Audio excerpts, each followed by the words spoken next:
जय माता दी आप सभी को। तो देखो दुर्गाष्टमी कैसे क्या हम लोगों ने मनाया। तो देखो नवरात्र जो 19 से शुरुआत होकर के 27 तारीख तक की नवरात्र थे। तो दुर्गाष्टमी 26 तारीख को मनाई गई थी। तो दुर्गाष्टमी या दुर्गा नवमी इन 2 दिनों में दुर्गा हवन होता है।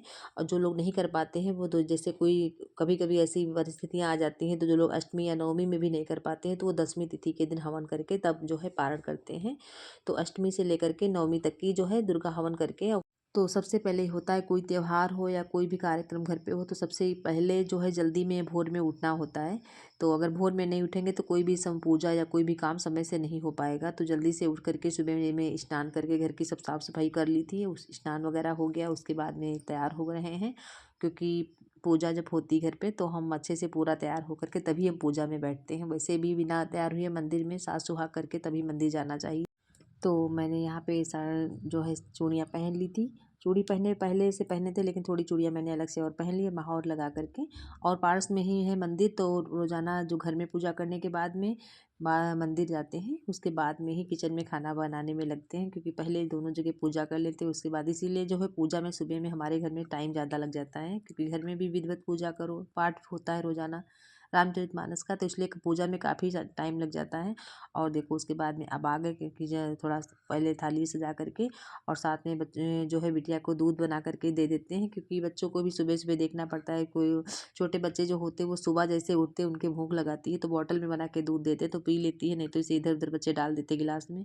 और गिलास में दो तो बच्चे पीते भी नहीं, सबसे बड़ी बच्चों की ये प्रॉब्लम होती है। अगर बॉटल में दूध भर के दे दो तो पी लेते हैं आसानी से। और थोड़ा हम माओ को भी मतलब फ्री रहता है कि चलो गिरेगा नहीं दूध इधर उधर।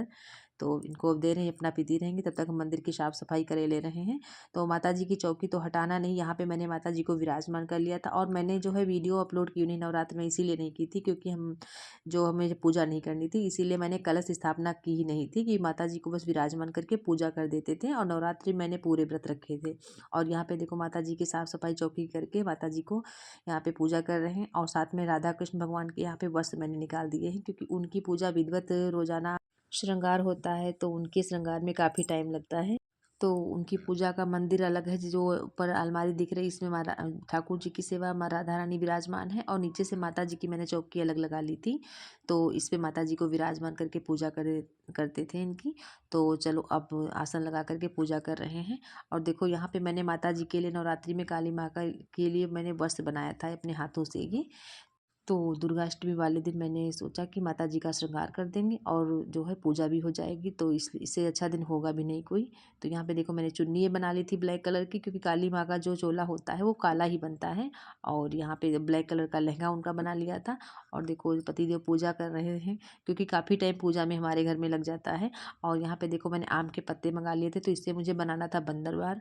तो बंधनवार मैंने पहले नवरात्रि में लगाई थी लेकिन जो है आम के पत्ते होते हैं तो सूख जल्दी जाते हैं। तो इसलिए मैंने दुर्गाष्टमी के दिन फिर से बंधनवार बना करके फिर से लगाया था क्योंकि ये आम के पत्ते जो है सूखने के बाद झड़ जाते हैं, गिर जाते हैं तो बेकार ही हो जाते हैं। लेकिन जब बंदरवार लगा दो तो लगता है घर में कोई त्योहार है, मतलब अच्छी लगती बंदनवार। तो काफ़ी टाइम पूजा में पतिदेव अपनी उधर पूजा कर रहे थे क्योंकि ठाकुर जी की सेवा पतिदेव कर रहे थे, मैं इधर माता जी की पूजा कर रही थी। तो जो ये पूजा में लग जाते हैं, मैं जो इधर उधर का होता है वो मैं उधर की पूजा देख लेती हूँ क्योंकि इधर उधर की पूजा में भी काफ़ी समय लगता है। सूर्यदेव को जल देना और मंदिर जाना और जो माता जी की चौकी पे पूजा करना। तो नवरात्रि की पूजा में विधिवत पूजा करो थोड़ा और ज़्यादा टाइम लगता है। तो सुबह की पूजा में लमसम 9 या 8:30 9 ऐसे बज जाता था सुबह की रोज़ाना जब विधिवत पूजा करो तो काफ़ी टाइम लग जाता था। और यहाँ पे देखो ये जाप कर रहे थे और मैं बनाने लगी बंधनवार। मैंने सोचा जब तक जाप कर रहे हैं तब तक मैं बंधनवार बना लेती हूँ। तो बंधनवार लगाना वैसे भी शुभ माना जाता है और देवी माँ को जो आम और नीम का पत्ता जो है बहुत ही प्रिय है तो इसीलिए ज़रूर नवरात्रि में लगाना चाहिए। इसीलिए देखो नवरात्रि में जो नीम का पेड़ होता है उसकी पूजा होती है, आम और नीम के पेड़ की जो है पूजा होती है। तो जो आम के पत्ते जो है मिल जाते, नहीं मिले तो अशोक के भी पत्तों से बंधनवार बनती है। और देखो अब आ रही चैत्र शुक्ल पक्ष की एकादशी व्रत। तो एकादशी का व्रत 28 या 29 में किस दिन रखा जाएगा और क्या पारण का नियम और समय रहेगा। तो जैसे कि दशमी युक्त एकादशी रखने से दोष लगता है, जो द्वादशी युक्त एकादशी का व्रत धारण किया जाता है वो बहुत ही शुभ और बहुत ही शुभ फलदायी मानी जाती है। तो एकादशी तिथि जो लग तो रही है 28 तारीख को।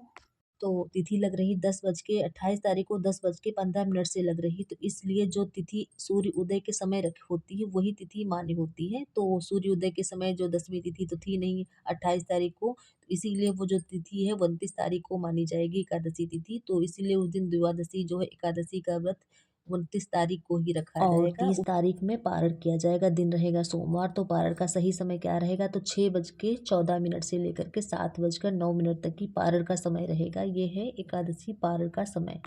तो वैसे तो हमारा सबका भी नवरात्रि का व्रत चल ही रहा है, लेकिन जो 10वीं तिथि के जो नियम होते हैं वो हमें 28 तारीख को रखना है, क्योंकि उस दिन हमें चावल नहीं खाना। एक दिन तिथि पहले से ही हमें एकादशी व्रत की जो है तैयारियां करनी पड़ती हैं। ठीक है, तो ये मैंने बता दिया एकादशी किस तारीख में पड़ रही है, ठीक। और देखो हम यहाँ पे पूजा कर रहे हैं तो नवरात्रि की, तो देखो हम माला जाप जैसे पति देव भी करते हैं, हम भी करते हैं। तो इनका माला जो है टूट गया था, तो नया माला लेकर के आए थे। तो मैंने सोचा नवरात्रि से अच्छा क्या कौन सा दिन होगा, तो इसी में इसको जो है माला को जागृत कर लेते हैं और इसी दिन से नवरात्रि से ही इस माला से जाप करना शुरुआत कर देंगे। तो वही मैं माला लेकर के आई थी, तो तब से ऐसे लाया रखा था, लमसम 1 महीने से पहले से रखा था ये। तो मैंने उसी को गंगा जल और देखो यहाँ पे मैंने पंचामृत बना लिया है और यहाँ पे देखो हम भी ध्यान करने जा रहे हैं। पतिदेव पढ़ रहे थे रामचरितमानस का पाठ।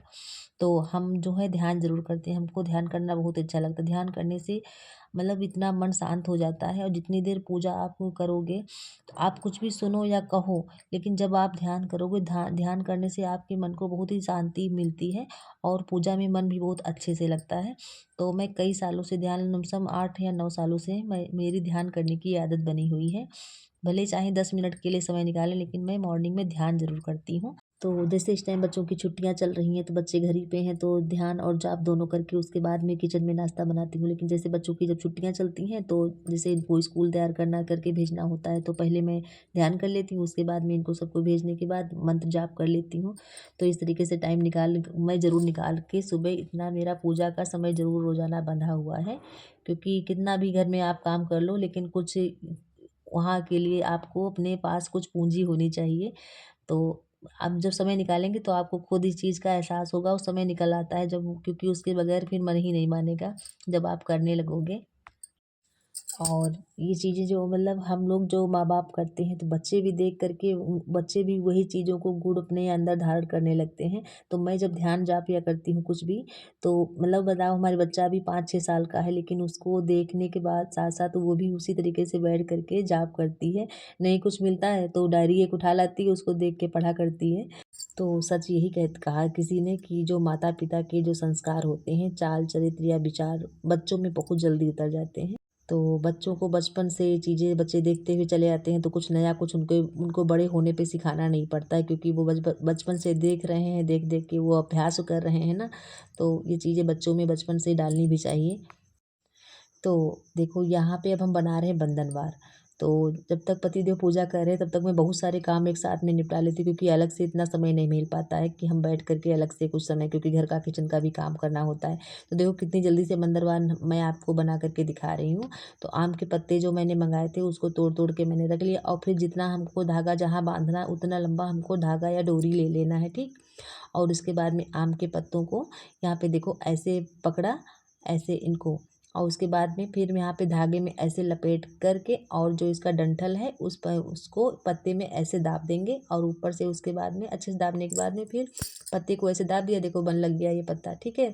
अब इसी तरीके से दूसरा दूसरा पत्ता लेंगे, इसको भी इसी तरीके से डंठल को संभालते हुए बीच में पत्ते में दाब देंगे, तो ये भी पत्ता लग गया। और ऐसे सभी पत्तों को जितना लंबा हमको बनाना है, सभी पत्तों को इसमें ऐसे लपेटते हुए अंदर दाबते हुए, तो पूरी बहुत जल्दी से देखो कितनी जल्दी बन के हो गई तैयार। और इसमें अब हम लगा देंगे तिलक, तो कुमकुम तिल और चंदन का तिलक लगा देंगे।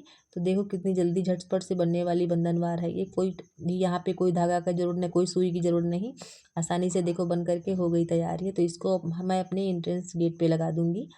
तो ये देखो, और साथ में ये भी आ गए कि मेरे भी तिलक लगाओ, तो इनके भी तिलक लगा दिया माता जी के।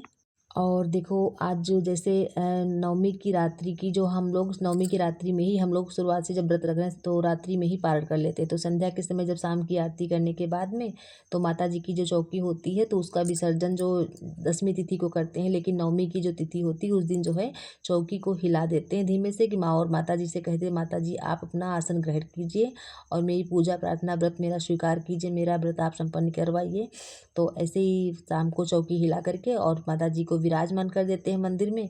और उसके बाद में चौकी जो है रात में उठाते नहीं हैं, चौकी जो है अगले दिन 10वीं तिथि को उठा करके और 10वीं तिथि में विसर्जन करते हैं। तो ये ऐसे माता रानी की चौकी का विसर्जन करते हैं 10वीं तिथि को।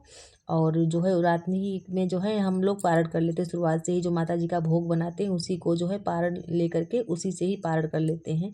तो अपना अपना नियम होता है, हम लोग शुरुआत से ही ऐसे ही नवरात्रि पूरे रखते हैं कि जब नवरात्रि की आरती करने के बाद में फिर माँ का आशीर्वाद लेकर के भोग प्रसाद लेकर के इस तरीके से हम नवरात्रि का पार कर लेते हैं। अपने अपने उधर के अलग अलग रीति रिवाज होती है जैसे जिसके घर में होता है, लेकिन हम शुरुआत से ही ऐसे ही रख रहे हैं नवरात्रि का व्रत।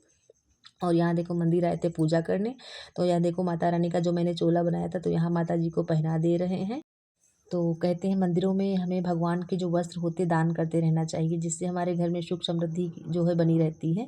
तो काफ़ी टाइम से कह रहे थे बनाने को, लेकिन जो है नवरात्रि में फिर वो जिस दिन बनना होता है उसी दिन वो बन जाता है। तो आप सभी को हरे कृष्णा, राधे राधे, जय माता दी।